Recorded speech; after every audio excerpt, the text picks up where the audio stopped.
Good evening and welcome to NewsNight. Tonight we'll have all your international, national, and local news. I'm Chandler Bigley. And I'm Ruthie Light. A ceasefire in the Gaza war is on the horizon. Find out the agreements between the sides of Israel and Hamas. And Pittsburgh's Fall Fest is happening right here on Point Park's campus. Hear about the details that entail with the event. All this and more coming up on NewsNight.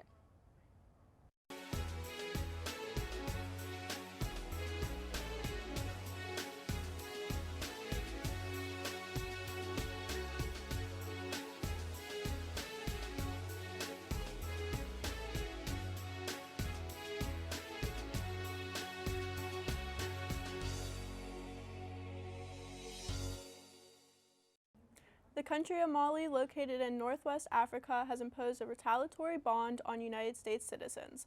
The country did this after being added to Trump's list of African countries required to pay visa bonds. These bonds are set between $5,000 and $10,000 for business or tourist visas. This bond is a violation of the 2005 agreement between the two countries. Mali responded by giving the same bond for Americans seeking business and tourist visas to the northwest African country. Israel and Palestinian militant group Hamas have officially signed a ceasefire agreement on Thursday. This agreement is set to be the biggest step to end 2 years of war where over 67,000 Palestinians have been killed. This peace deal is a part of U.S. President Donald Trump's 20-point initiative to end the war. Over 20 countries gathered in Sharm el-Sheikh, Egypt, to discuss the foreseeable future of Gaza, where they signed a declaration to set the White House's plan into motion. On October 9th, Israel's cabinet formally approved the deal with Hamas, following the first stage of the initiative to take action. Under the deal, fighting between the countries will cease and Israel hostages will be released in exchange for Palestinian prisoners. Also, fleets of trucks carrying medical aid and food will be allowed into Gaza to relieve citizens. Finally, the plan indicates future withdrawals Israel to around 40% and 15% of Gaza territory, aiming to eventually keep a security perimeter until Gaza is secure from any, quote, resurgent terror threat, end quote. Updates to follow as the deal continues. During his second physical of the year, Donald Trump received his flu and COVID vaccines. The president's physician, Dr. Sean Barbella, wrote, quote, "In preparation for upcoming international travel, President Trump also received preventative health screenings and immunizations, including annual influenza and updated COVID-19 booster vaccinations," end quote. This comes after President Trump said he will not get vaccinated until advised by his medical team. 100 National Guard soldiers from Texas and Illinois have been deployed in the Chicago area under a federal protection mission, with forces set to protect ICE and other government agents. Approximately 200 soldiers in the troop are from the Texas National Guard and 300 soldiers from the Illinois National Guard. The arrival of National Guard troops in Chicago comes despite a federal judge urging the administration to pause the deployment ahead of a future hearing for a lawsuit filed by Illinois that aims to block the troops coming to the state. The state alleges that the federalization and deployment of troops is, quote, unconstitutional and unlawful, end quote. According to the U.S. Northern Command at the Department of Defense, the troops were deployed to protect U.S. immigration and customs enforcement and other U.S. government personnel who are performing federal functions, including the enforcement of federal law and to protect federal property. The Northern Command added that the troop would be assigned to establish security perimeters, perform crowd control, and use de-escalation tactics. The troop is not permitted to arrest protesters, however, they are allowed to temporarily detain people to prevent assault or interference with federal agents. The troops are sent to be deployed in Chicago for 60 days. After the break, malls around Pittsburgh area may be in danger of keeping their doors open. Plus, a new terminal has officially opened at Pittsburgh International Airport. Don't go anywhere.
An officer was injured in a police chase with a stolen vehicle. This weekend, 2 cars were stolen in the north side on Sunday. The officer got out of a police car on Federal Street and Lafayette Avenue and was hit by one of the vehicles. The chase concluded right outside Point Park's campus on Boulevard of the Allies and Grant Street.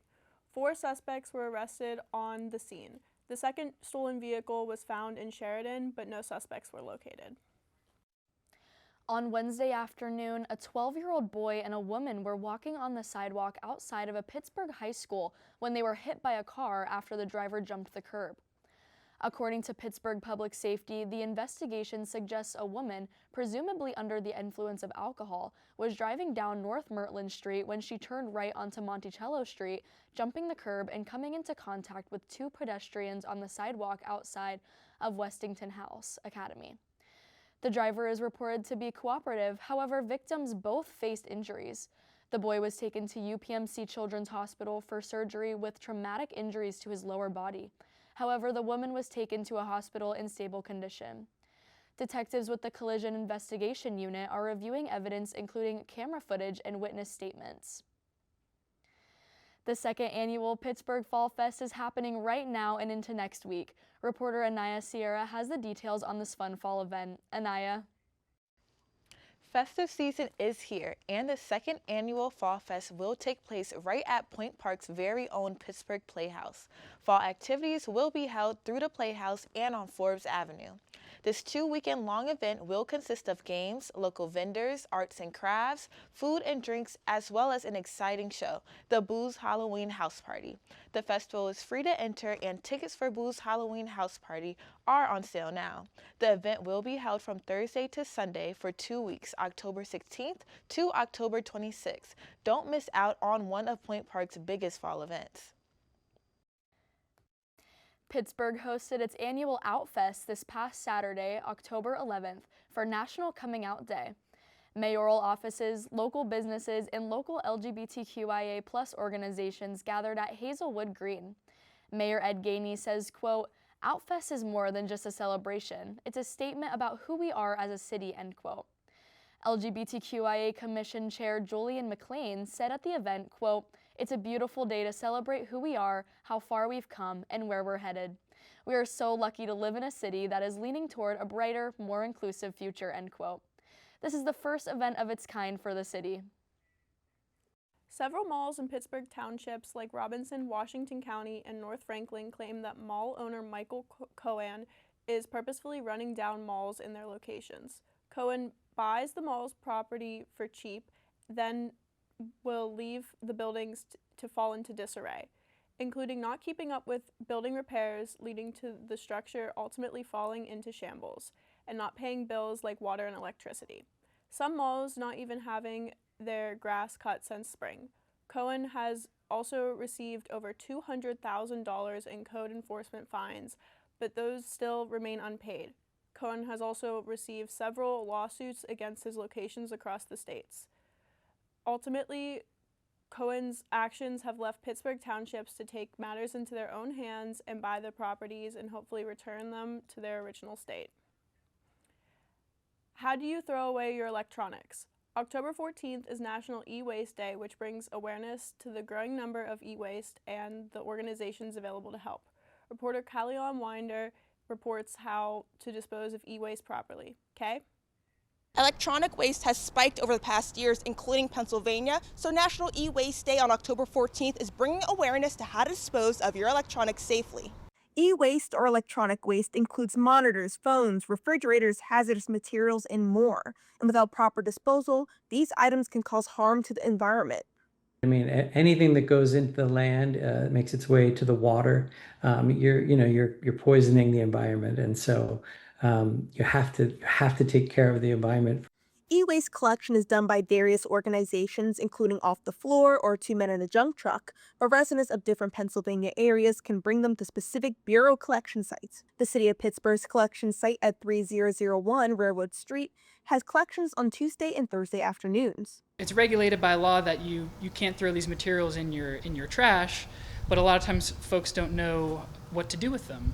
So you end up being stuck with these materials, and it can often lead to frustration. But that's where PRC comes in, and we hold these collection event opportunities where folks can safely recycle them at an affordable rate.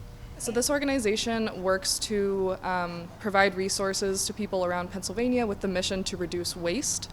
That can come in the form of recycling collections for hard to recycle materials, household hazardous waste, environmental education, and then we also do fee-for-service zero waste events.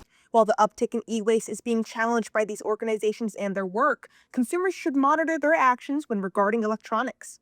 Without our land, without the air and the water, I mean, we're going to be nowhere. Doesn't matter, we're all mass consumers, but being a little more thoughtful about, do I need that new phone? Do I need that new computer now? Or is it just, am I being spoiled? Here near the PRC Center, I'm Colleen Winder for UV Television. The grocery chain Giant Eagle recently began a new initiative to help their customers save money when grocery shopping. The grocery chain began cuts on over 300 most commonly purchased items like eggs, beef, and produce, on average reducing prices by nearly 17%. The company is calling the initiative, quote, on sale this season, end quote. The price cuts began at the beginning of October and will continue running weekly until the end of this year. Over 300 people were given the opportunity to attend the ribbon-cutting ceremony for the new terminal at Pittsburgh International Airport last weekend. Now, at 4 years of construction, efforts are coming to a close. The new terminal, which features over 4,000 lights on a wood display, is meant to represent the night sky and rolling hills of Pittsburgh. Once completed, it will be the new welcoming center for flyers. While the terminal has been the focus of an expansion transition, PIT has almost doubled its nonstop destinations to 61 over the last 10 years. It also flies with 15 carriers instead of the previous 7. When we come back, we have the details on a Scrapple and Apple Festival that featured a sculpture contest and your Pittsburgh weather update. Stay tuned.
Sorry, Yinzers, we have news from Philadelphia.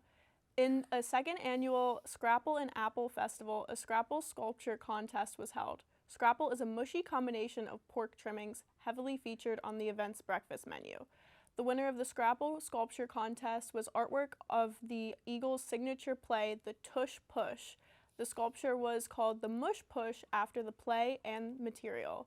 It was created by Patrick Moser, who was one of 12 contestants who were able to create their sculpture in 90 minutes with 5 pounds of Scrapple.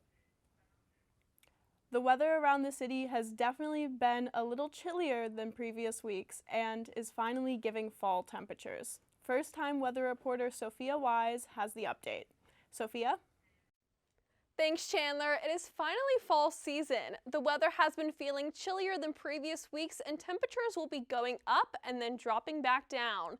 The frost advisory that has been in effect since this morning continues into tomorrow morning, so you will probably need to have some layers before you go out. Throughout the majority of the day, the sun will be out with a high of 66 degrees. Into the evening and night, the temperature will drop into the 50s. There will also be around a 50% chance of rain tomorrow night, so you might need to bring an umbrella just in case. As we head towards the weekend, the temperature will rise up into the 70s as Saturday will be close to 80 degrees with a high of 78 degrees. Sunday will have a high of 70 degrees with rain in the forecast. Into next week, the temperatures will drop back down into the 60s on Monday and Tuesday as rain is on the horizon starting on Tuesday. The rain will continue into Wednesday and Thursday as the high temperatures will drop into the 50s. It looks like the colder temperatures are starting to become the new norm as fall season is upon us. Now, sending it back to the desk. Thank you for tuning into this episode of NewsNight. If you want to see more, check us out on social media pages on both Facebook and Instagram at UView Television. You can also check out more episodes on our YouTube channel or our website, uview.pointpark.edu. I'm Chandler Bigley. And I'm Ruthie Light. From everyone here at NewsNight, thank you for watching and have a great evening.